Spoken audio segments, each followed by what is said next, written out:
Santé, santé mentale, bien-être émotionnel et histoires humaines. Les mots comptaient, un podcast où l'on soigne tout simplement ce que l'on tait.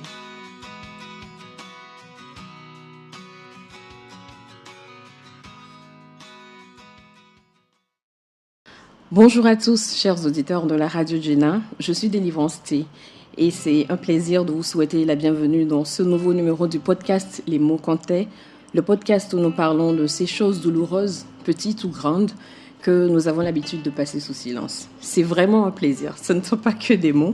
Aujourd'hui, j'accueille une invitée, elle s'appelle Ayawa, elle va nous parler de l'adénomiose et de son vécu avec cette maladie. Alors installez-vous confortablement et restez avec moi pour accueillir notre invitée. Bonjour Ayawa. Bonjour Délivrance. Contente de t'avoir avec nous aujourd'hui. Comment vas-tu?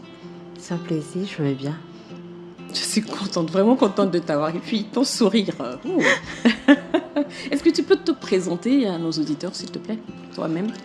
Alors, je suis Ayawa Alogno, je suis une amoureuse de la vie, entrepreneur, beauty en social preneur. J'ai une marque de cosmétiques naturels qui s'appelle Beauty Nap et une autre marque sociale qui s'appelle Ayawas. Ouais, c'est le côté amoureuse de la vie qui m'a accrochée dès le départ. Ok, donc moi je ne connaissais pas l'adénomiose. La première fois que j'en ai entendu parler, c'est sur un post Facebook que tu as fait et on va revenir là-dessus. Alors l'adénomiose, dis-moi, c'est quoi avec tes mots? Alors, l'adénomiose, moi non plus, je ne la connaissais pas jusqu'à il y a 3 ans. Oui. Et je ne sais pas comment le dire avec mes mots, mais on me dit que c'est l'endémétriose interne, c'est un déséquilibre de l'endomètre. D'accord. Donc c'est la cousine de l'endométriose? Oui, l'endométriose interne. L'endométriose interne. Voilà. Ok. Donc si là tout de suite tu dois associer l'adénomiose avec une idée, une émotion, un mot, une image, un souvenir, qu'est-ce que ce serait? Je te donne un exemple. Moi, par exemple, quand on me dit menstruation, je pense, oh là là, pitié, pas encore. Je pense douleur, je pense des moments où je suis limite au bord de l'évanouissement. Et ça me ramène des souvenirs. Par exemple, quand j'avais 12 ans et que j'ai commencé à avoir mes menstrues, j'avais un ami de mon frère sur qui j'avais un très gros crush, un méchant crush. Donc, il y avait une amie de nos aînés qui nous avait invités pour un petit déjeuner, un lunch, un brunch. Donc, elle a fait une quiche qui d'ailleurs était complètement ratée. Mais ce jour-là, il y avait mon crush. Donc, pour moi, je voulais faire ma jolie et tout. Et mes menstrues ont démarqué. Okay. Et j'avais tellement mal. J'étais là, accroupie, coupée en deux. Et lui, il me regardait bizarre en mode, c'est quoi ce truc? Donc, on me dit menstrue, ça me ramène ces choses. Donc, pour toi, l'adénomiose, qu'est-ce que ça te ramène? L'adénomiose, ça me ramène beaucoup de choses. Des douleurs, ça, voilà. Mais j'ai eu une image, c'est une image d'une femme recroquevillée sur elle-même, où il y a des patchs d'esparadrap. D'accord. Comme si c'était une tasse qui était cassée. Ok. Et puis il y a des épines de rose qui sortent de son corps. Oh là là. C'est cette image-là que j'ai de l'adénomiose. Est-ce que c'est une image que tu as vue ou c'est quelque chose que tu as créé dans ton esprit? Non, c'est une par rapport au image que ressenti? j'ai vue et que j'ai associée à ce que je ressentais lors de mes crises. Et donc, parce que j'ai forcément pas les mots pour décrire ou bien d'émotion, parce que quand ça arrive, je perds la notion de tout. Oui. Voilà. Donc, il y a cette image de cette femme qui est recroquevillée sur elle-même avec des sparadraps partout et des épines de rose qui sortent de son corps. D'accord. Voilà. Donc, c'est une très belle image, mais c'est une image qui renvoie direct à de la souffrance, de la douleur. Là, imagine, et je pense que beaucoup pourront comprendre ce que c'est. Voilà. Beaucoup qui ont l'adénomiose ou des gens qui ont forcément des douleurs, ça va leur parler. Et forcément. Forcément. J'ai envie de prendre un crayon et d'essayer de Je t'enverrai dessiner. l'image, j'ai toujours l'image, je t'enverrai l'image. D'accord, merci beaucoup. Alors, depuis quand est-ce que tu as l'adénomiose? J'ai été diagnostiquée en 2022. 2022, 3 ans. 3 ans, oui, 3 ans. Et comment ça a été fait? C'était pour un contrôle de routine ou tu avais des douleurs en particulier? Tu as été consultée? Moi, j'ai un plus ou moins quelques pathologies, donc je connais mon corps. Okay. Du coup, quand quelque chose ne va pas, je le sens. Donc, c'était des douleurs, des tiraillements, des choses qui se passaient dans mon bas-ventre que je ne comprenais pas forcément. Donc, moi, j'ai jamais eu de problème de règles douloureuses. Donc, ça fait tic dans ma tête. Je crois que j'ai traîné juste une semaine, moi. Je suis allée et puis voilà, le diagnostic est tombé. Donc, une semaine après que les douleurs aient commencé? Oui. La période d'ovulation ou c'était un moment du mois? Je ne m'en rappelle plus. Ouais. C'est ça. Parce que en fait, la douleur était énorme. Et bon, pour les douleurs, je suis un peu... la douleur, c'est mon deuxième... Comment le dire? C'est ton homme, c'est ton compagnon. C'est mon compagnon, la douleur. Du coup, je saurais comment l'expliquer. J'étais mal à l'aise. Okay. Je me sentais plus dans mon corps. C'était je connaissais pas ces douleurs-là. C'était nouveau pour moi. C'était des douleurs différentes, des douleurs que tu ressens d'habitude. D'habitude, voilà. Donc, je me dis non. Et surtout que c'est au niveau du bas-ventre et tout, je me dis non. Je ne peux pas traîner. Ok, et tu as parlé de pathologie, tu as dit que tu as des pathologies. Est-ce que tu peux dire un peu ces pathologies-là? Alors, j'ai une hernie discale et je manque d'une vertèbre dans la colonne vertébrale à la naissance. Hein.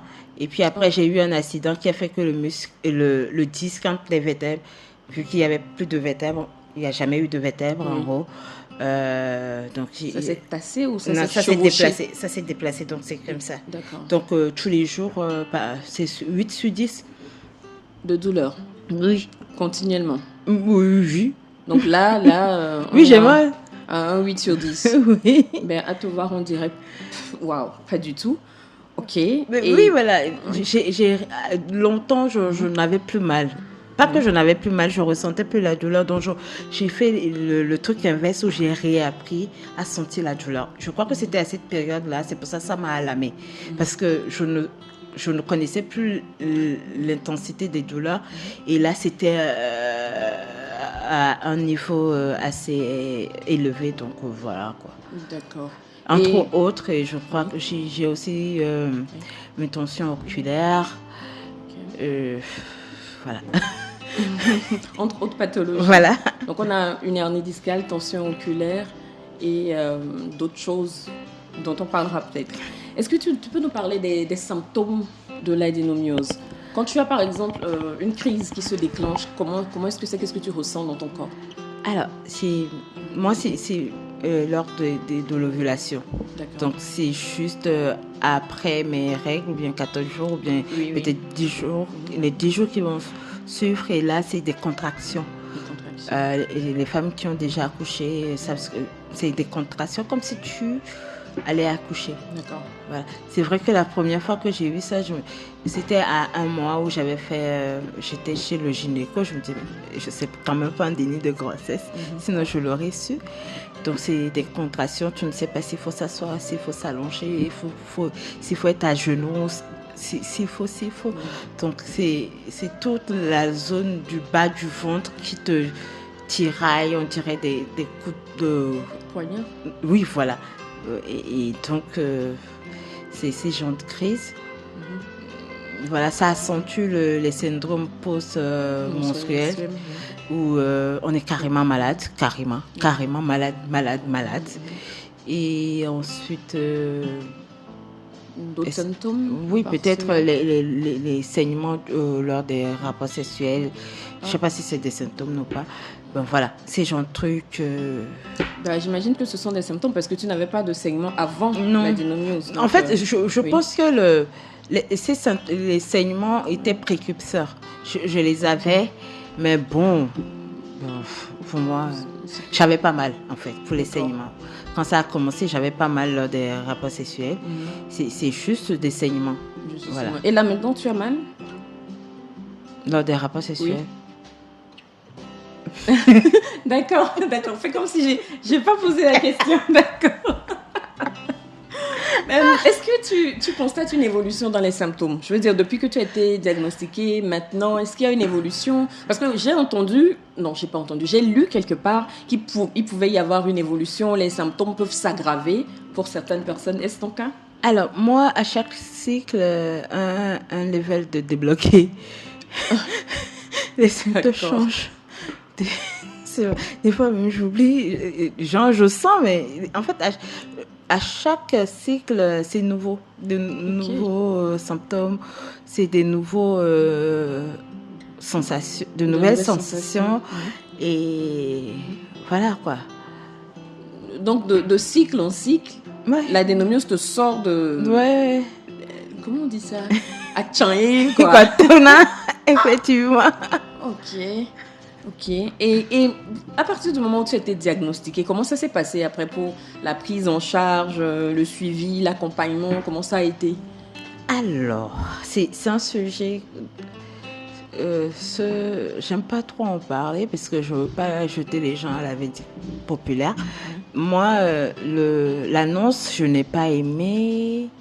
La prise en charge, c'est vrai que j'avais les médicaments, j'avais tous les trucs là, les analyses à faire chaque fois. Et puis après, je me suis déconnectée médicalement. Je me suis déconnectée. Donc voilà, j'ai trouvé mes propres... C'est-à-dire que tu as laissé tomber les traitements médicamenteux et tout. Voilà. J'ai trouvé mon chemin. D'accord. Et ça fonctionne pour toi? Ça t'aide? Pour moi, oui. Des fois, la majorité du temps, oui. Des fois, non. Mais tu arrives quand même à aller de l'avant? Carrément. Ok. Je voulais revenir légèrement en arrière par rapport à la période d'ovulation où tu as tes douleurs. Donc, le reste du temps, tu n'as pas de douleurs associées à l'adénomiose. Est-ce que c'est ça? Des fois, juste après les... Moi, pendant les menstrues, je n'ai pas de douleur. Peut-être des seins qui tiraillent. Pour moi, ce n'est pas des douleurs. Des seins qui tiraillent, là, on a mal au rein et tout. Voilà, moi, c'est la normalité pour moi. Maintenant, après les règles, j'ai des douleurs au niveau du bas-ventre qui tiraille. Là, par exemple, j'ai mal. Ça me tiraille parce que mes règles sont finies hier. Donc là, j'ai mal. À te voir, on ne dirait pas, parce qu'à la fois dans ta posture et dans la façon dont tu parles, on ne dirait pas. Non, mais là, j'ai extrêmement mal du côté droit. Ça me tiraille à l'intérieur. Voilà. Merci. Donc, voilà. Et comme je vous le dis, moi, des fois, je n'arrive pas... Est-ce que c'est l'adénomiose ou bien est-ce que oui. Voilà. Oui. Vu que tu as d'autres pathologies, tu ne sais pas concrètement ce que voilà. Ça. Mais bon, par exemple, je sais, dans mon cycle, je sais. Mais peut-être parce que j'arrive à... Comment on dit? À dépasser ça? À dépasser. D'accord. Ouais. D'accord, donc c'est un peu ces conséquences qu'il y a sur ta vie de tous les jours. Tu dois gérer la douleur. Combien de jours par mois? Moi, je peux dire que je n'ai que 10 jours par mois de vraiment frais. Où, tu n'as pas de douleur? Oui, 10 jours. 10 jours? Dans le mois. C'est 31.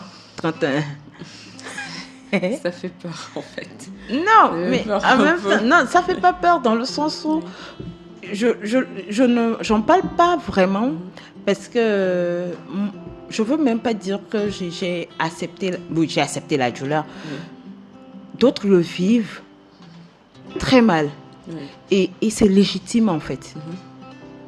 Je veux pas que quelqu'un se culpabilise.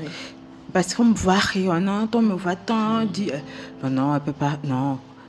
C'est légitime d'avoir mal et de le montrer en fait.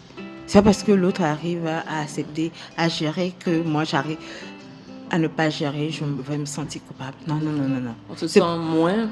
Voilà, c'est pour ça que je n'aime pas trop. Voilà, quand tu disais tout à l'heure, non, on ne dirait pas dans ma posture et tout. Oui. Voilà, c'est des choses sur lesquelles je n'aime pas trop revenir. D'accord.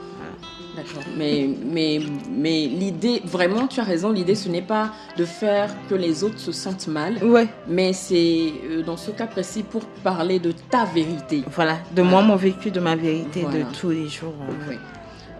Alors, tu avais posté, tu as fait un post sur Facebook et en fait, c'est là que moi j'ai découvert l'adénomiose et je vais le lire avec ta permission. Ouais. Tu disais, il y a quelque chose qu'on ne dit pas assez quand on vit avec une maladie comme l'adénomiose. Primo, l'impact sur la santé mentale. Ces jours où tu souris en public, mais où tu t'écroules en silence dans l'intimité. Ces nuits blanches à tourner en rond, à lutter contre une tristesse qu'on ne comprend pas toujours. Secondo, on ne perd pas que l'énergie, le sommeil ou le confort de son propre corps. On perd aussi des liens, des gens, des amours, des amitiés. Parce qu'à force d'ennuyer au dernier moment, à force d'être trop fatigué pour sortir, trop douloureuse pour répondre, trop à fleur de peau pour expliquer, on finit par lasser. Certaines s'éloignent doucement, d'autres s'en vont brutalement. Et même si on ne leur en veut pas toujours, ça fait mal. Je comprends. Ce n'est pas simple d'aimer quelqu'un qu'on ne reconnaît plus parfois. Ce n'est pas facile de faire face à l'imprévisible, à l'invisible, à l'irritable. Et non, je ne suis pas toujours facile à vivre. Mais je suis en train de survivre à une douleur chronique qui me transforme souvent contre ma volonté. Alors oui, l'adénomiose m'a volé beaucoup de choses. Des instants de joie, des nuits paisibles, mais aussi des bras rassurants, des regards bienveillants, des amitiés anciennes et des promesses non tenues. Et ça aussi, c'est un deuil. Mais aujourd'hui, en posant ces mots ici, je veux rendre hommage à toutes celles qui, comme moi, portent ces absences en silence, à celles qui doivent faire face aux douleurs et à la solitude, à celles qui n'osent plus dire qu'elles vont mal de peur d'ennuyer, à celles qu'on a appelées trop sensibles, trop compliquées, alors qu'elles essaient juste de vivre avec un corps qui crie chaque jour. Ce post clôture ma mini-campagne. Tu as fait une mini-campagne, mais pas le combat. Je continuerai de parler, d'éduquer, de transmettre, parce que notre silence n'a jamais soulagé personne, et parce que même si certaines personnes s'en vont, beaucoup restent aussi. Je reste debout, présente, vivante, et peut-être qu'un jour, on cessera de nous voir comme trop, et qu'on comprendra enfin que ce que nous sommes, c'est surtout beaucoup. À vous qui me lisez, merci d'avoir été là, merci de rester avec tout mon amour et ma vérité, Ayawa. Alors, ce post, je l'ai trouvé extrêmement beau. Il m'a parlé de bien des façons et c'est comme ça que j'ai découvert l'adénomiose. Quand je lis ces mots que tu as écrits il y a quelques semaines déjà, aujourd'hui, qu'est-ce que ça suscite chez toi? C'est toujours toi qui les as écrits, hein, c'est toujours le même sentiment. L'écouter, oui. C'est différent de l'avoir écrit. D'accord. C'est... Prends ton temps. Oui. Je sais pas. Oui. D'accord. mais c'est vraiment extraordinaire. La puissance des mots, l'agencement, le choix des mots, ça dit énormément de choses. Et du coup, ça me renvoie à la question de l'impact mental de la maladie. Comment tu te sens en termes de santé mentale avec tout ce bagage que tu traînes? C'est difficile, oui, de vivre avec ça, dans le sens où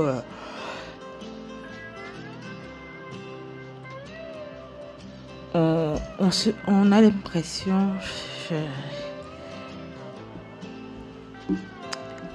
C'est difficile dans le sens où on sait vraiment pas comment faire, comment évoluer, comment se retrouver avec soi. Oui. Dans le sens où, comme je l'ai dit, où le matin on va bien, on devient lunatique en fait. Oui. Le matin on va bien et puis après on sombre. Et pour une personne qui est en face de toi, la personne ne comprend pas. Oui. C'est un mal invisible. Oui, et je le dis toujours, moi je m'interdis de culpabiliser les gens autour de moi. Parce qu'une douleur ne se comprend pas. Une douleur, ça se vit. Et côté santé mentale, je pense qu'on ne gère pas. D'accord. On n'arrive pas à gérer. Merci. On ne gère pas. On ne peut pas gérer. C'est extrêmement difficile. C'est lassant. On a beau dire il faut, mais c'est lassant de dire ça ne va pas. Mais moi, j'ai décidé de toujours dire ça ne va pas. Ça ne me sert à rien de dire. de dire ça va alors que je ne vais pas bien. Donc ça ne va pas, peu importe que ça soit lassant ou pas, ça ne va pas. Et quotidiennement, c'est fois 10 l'effort qu'on fait pour se lever.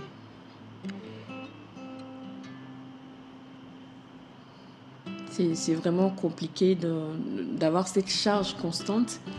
Oui, c'est super compliqué c'est compliqué en fait. C'est compliqué parce qu'il faut gérer sa vie professionnelle, personnelle, les autres, les choses. Et en face, il n'y a rien en fait. Il n'y a rien. Imagine, j'ai une minaudière au cou. J'ai de l'excuse. Oui, je vois ce que tu veux dire. Ou bien j'ai un bras en plâtre. Ça se voit en fait. Ça se voit. Oui. Mais non. Même quand tu te tords de douleur, on ne comprend pas. On ne comprend pas. Parce que l'instant, tu étais bien. Et là, après, tu es par terre, ou bien tu es à rien, ou tu... Oui. Voilà. Oui. Et ça... Autant c'est difficile pour moi, autant c'est doublement difficile dans le sens où je me culpabilise de faire souffrir la personne en face, de le mettre dans une incompréhension totale où la personne ne sait vraiment pas comment se comporter et tout. Donc pour moi, c'est doublement culpabilisant. Donc tu gères ta propre douleur. Et il faut gérer l'autre aussi. Parce que je ne peux pas lui demander à l'autre de comprendre. Parce qu'il vit pas. Elle vit pas. La personne en face ne vit pas ce que je vis. Elle ne peut pas comprendre. Oui, c'est vrai. Donc, je mets la personne en face, ou bien les personnes en face de moi, dans une incompréhension totale, dans une difficulté.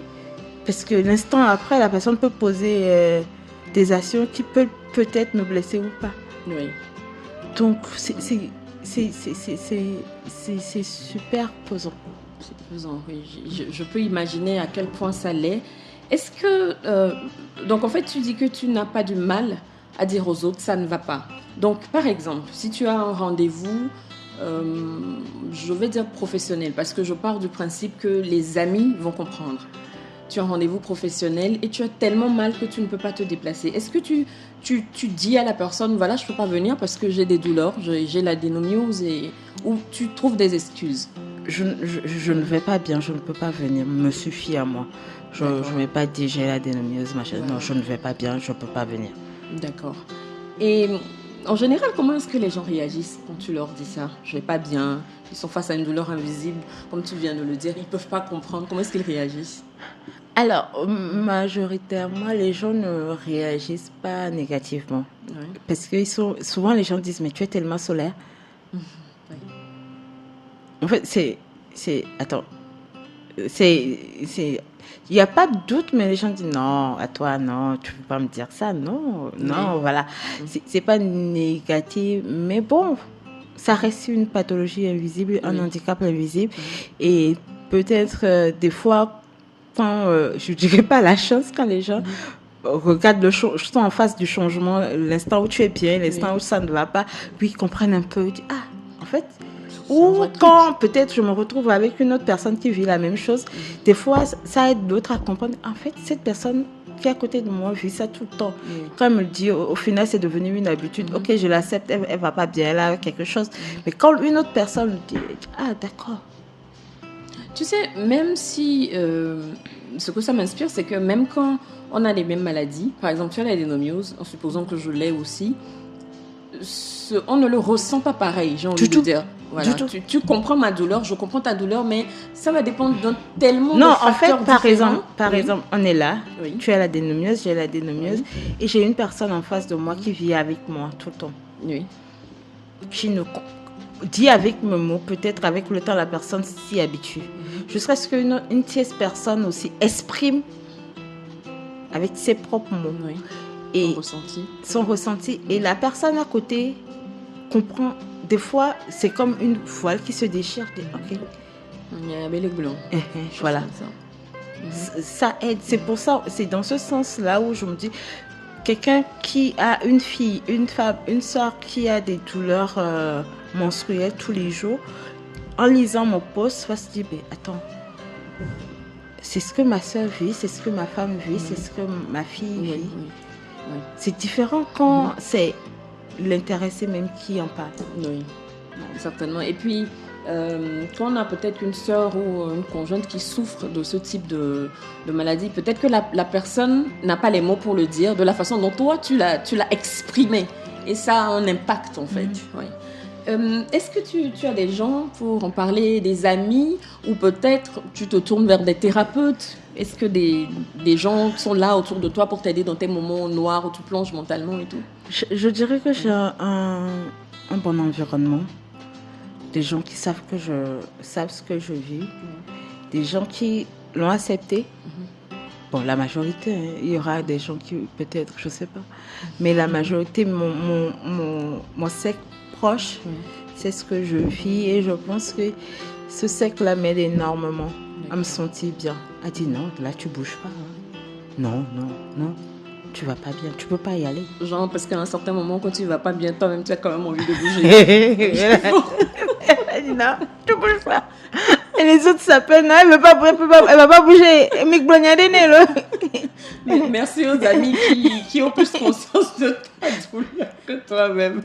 Donc, tu parles avec tes amis quand ça ne va pas mentalement et tout, tu leur... Puis, moi, quand ça ne va pas, je dis, les filles, est-ce qu'on peut se voir, je ne vais pas bien. Ok. Ça rapplique. C'est pas comme... Ouais. Mais moi, tu sais, il suffit juste de m'offrir, de m'amener à la plage et de m'offrir un bon plat. Et puis, moi, mon mood va changer.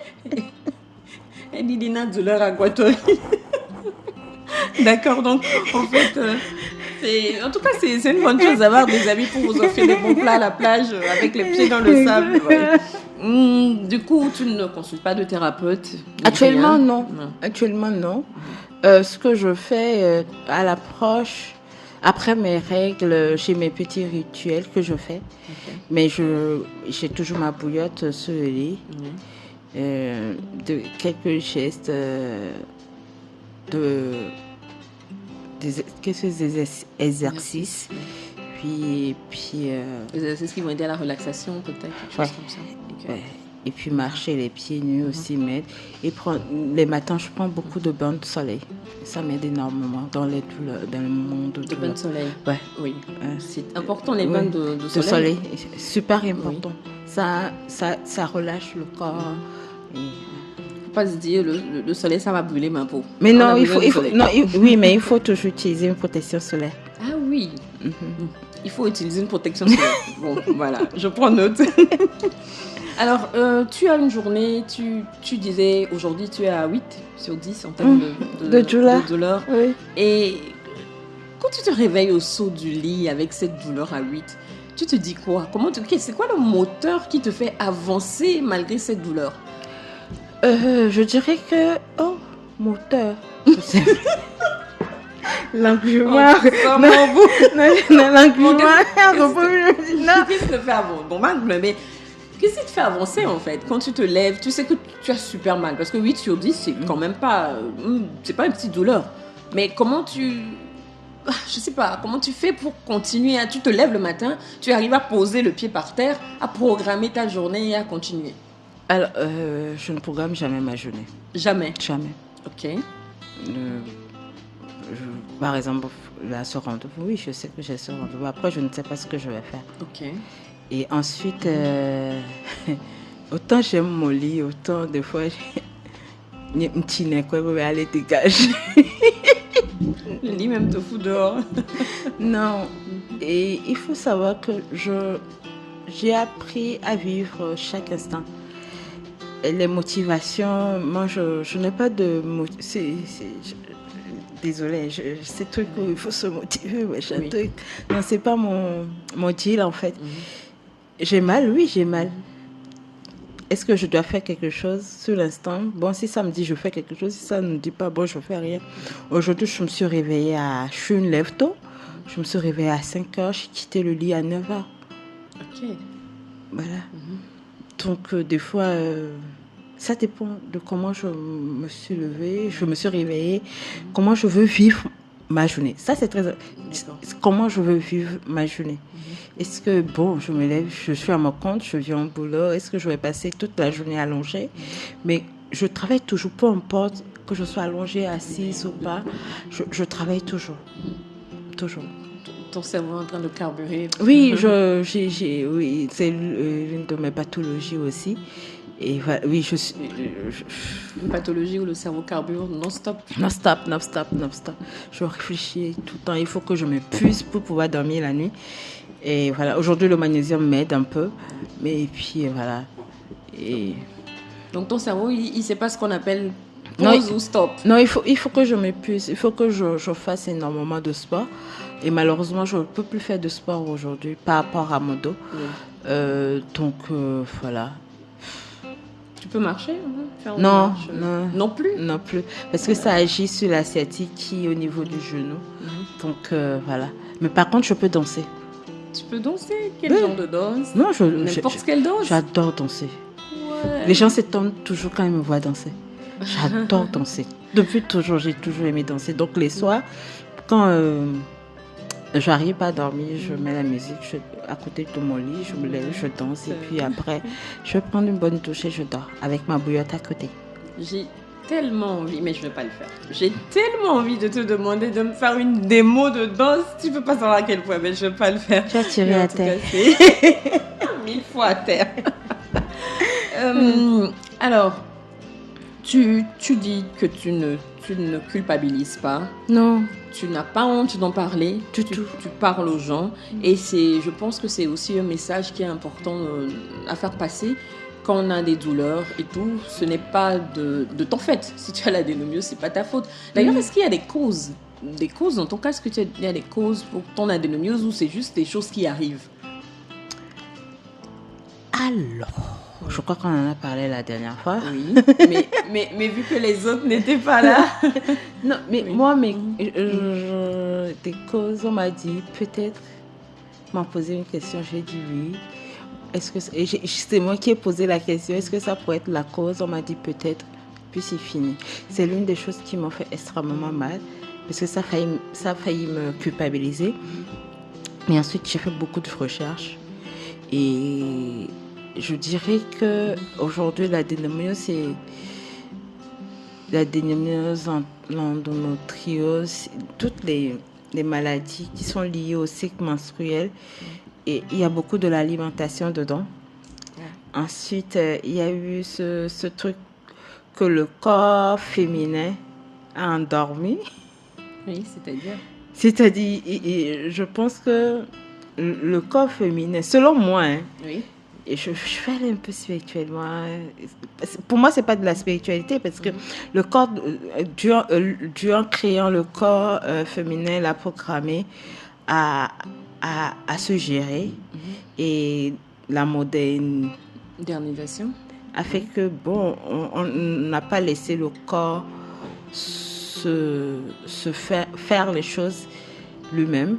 Par exemple, l'utilisation des serviettes hygiéniques, les tampons et tout, avec tout. Aujourd'hui, il y a des produits même, protection hygiénique qu'on enlève sur le marché, les pilules qui font beaucoup de mal. La dernière fois, j'ai fait un post sur le flux instinctif libre.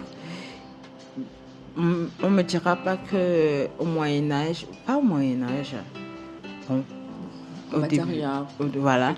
Quelques années en arrière. Au début de l'humanité, les femmes n'avaient pas la menstruation. Pourtant, elles avaient le... Oui. Donc, comment est-ce qu'elles le géraient? Donc, le corps de la femme n'a plus l'espace, je dirais, pour exprimer, pour s'exprimer. Oui, pour se mouvoir, pour donner libre cours à... Genre, par exemple, les seins. Oui. Ça pousse. Donc, il y a des... Pour moi, il y a des choses instinctives que le corps n'a plus comment est-ce que je vais dire ça? De l'espace, en fait, on laisse on ne donne pas la chance, la possibilité. On lui permet plus de pouvoir arriver à d'évoluer, d'arriver à ce stade-là. Oui. Dès qu'on a les menstrues, il faut une protection. Oui. Dès qu'on a dès qu'on les s'impose, il faut des soutiens-gorge. Dès que, voilà. Donc ça ne permet plus au corps de développer, de mouvoir instinctivement. Ça me donne envie d'enregistrer un numéro où on parle de ça. Mais bon, on verra après. Donc, en fait, on va dire qu'il n'y a pas de cause en tant que telle à l'adénomiose. Comme à l'endométriose, on trouve pas... Parce que c'est des pathologies qui viennent d'être reconnues. Oui. Donc, déjà, pour trouver... Voilà, c'est assez nouveau. Donc, bon, on verra bien. Demain, ils vont nous dire que c'est ça la cause. 10 ans après, on dit non, si, voilà. On va tous dire, ah bon, d'accord, oui. Voilà. Est-ce que tu aurais des mots pour des personnes qui nous écoutent, qui souffrent d'adénomiose, quelque chose que tu trouves important de partager avec elles ou de leur dire, et aussi à leur entourage? Quand vous êtes un homme, vous nous écoutez, vous avez une femme, un conjoint, une amie qui souffre de cette pathologie-là, est-ce que tu aurais des mots pour eux?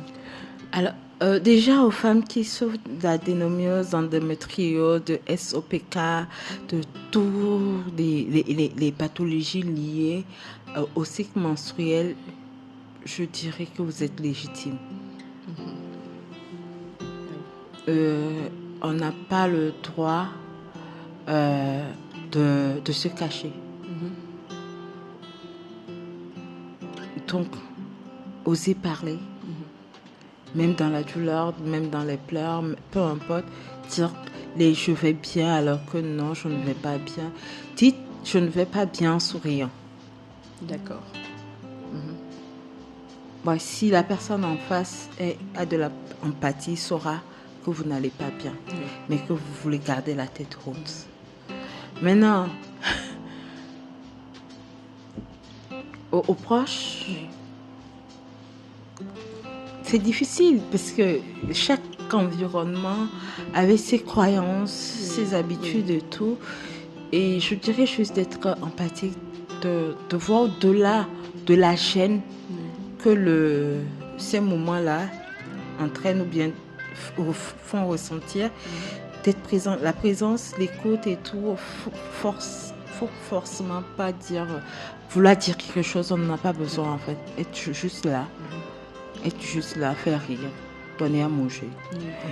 Bon, quoi, essayer d'être la bienveillance, essayer, voilà, ne pas faire sentir à la personne qu'elle est trop, qu'elle exagère, que bon, quoi, qu'on en a assez. Si vous avez assez, éloignez-vous de la personne. C'est simple. Autant c'est difficile, et puis vous avez le droit de dire non, je ne peux pas vivre ça avec toi, avec vous. Non, je ne peux pas. C'est légitime aussi. C'est légitime. C'est un beau message. Donc, je commence par les conjoints, les personnes autour du moins. Il faut être bienveillant. Il faut avoir de l'empathie. Il faut éviter de faire sentir à la personne qui souffre que voilà, tu en fais trop. Parce que finalement, si elle dit qu'elle a mal... C'est qu'elle a mal. C'est qu'elle a mal. Personne n'a jamais décider de se faire du mal. Si quelqu'un décide de se faire du mal, il y a toujours une cause à effet ou bien, je sais pas, il y a un truc qui fait que cette personne-là veut se faire du mal. Voilà, donc si elle dit qu'elle a mal, c'est pas pour attirer l'attention ou quelque chose comme ça. Quand vous voyez votre compagne qui se tord de douleur, c'est qu'elle a vraiment mal. Donc il y a ce message pour l'entourage, il y a le message pour les personnes qui elles-mêmes souffrent, se sentir légitime, oser en parler parce que sachez que votre douleur, elle est tout à fait légitime. Exactement. Merci beaucoup pour ce moment de partage. J'ai beaucoup aimé discuter avec toi. Merci d'être venu. Un plaisir. Chers auditeurs, c'est la fin de ce numéro. Je vous remercie d'avoir été avec nous tout au long. Si vous avez apprécié cet épisode, parlez-en à quelqu'un et retrouvez cet épisode sur la chaîne YouTube de la Radio Gina. Je vous le dis encore une fois, la santé n'a pas de prix. Alors pensez à prendre soin de vous et uniquement soin de vous. Il faut être égoïste. Prenez soin de votre santé physique, mais aussi de votre santé mentale. Retrouvez-moi les premiers et les derniers jeudis du mois à partir de 10h sur la radio Jenna pour d'autres numéros du podcast Les mots comptaient, pour qu'ensemble nous puissions soigner ces douleurs qu'on a l'habitude de passer sous silence. Chers amis, je suis Délivrance T et je suis simplement une oreille compatissante. Je vous dis un chaleureux à très vite.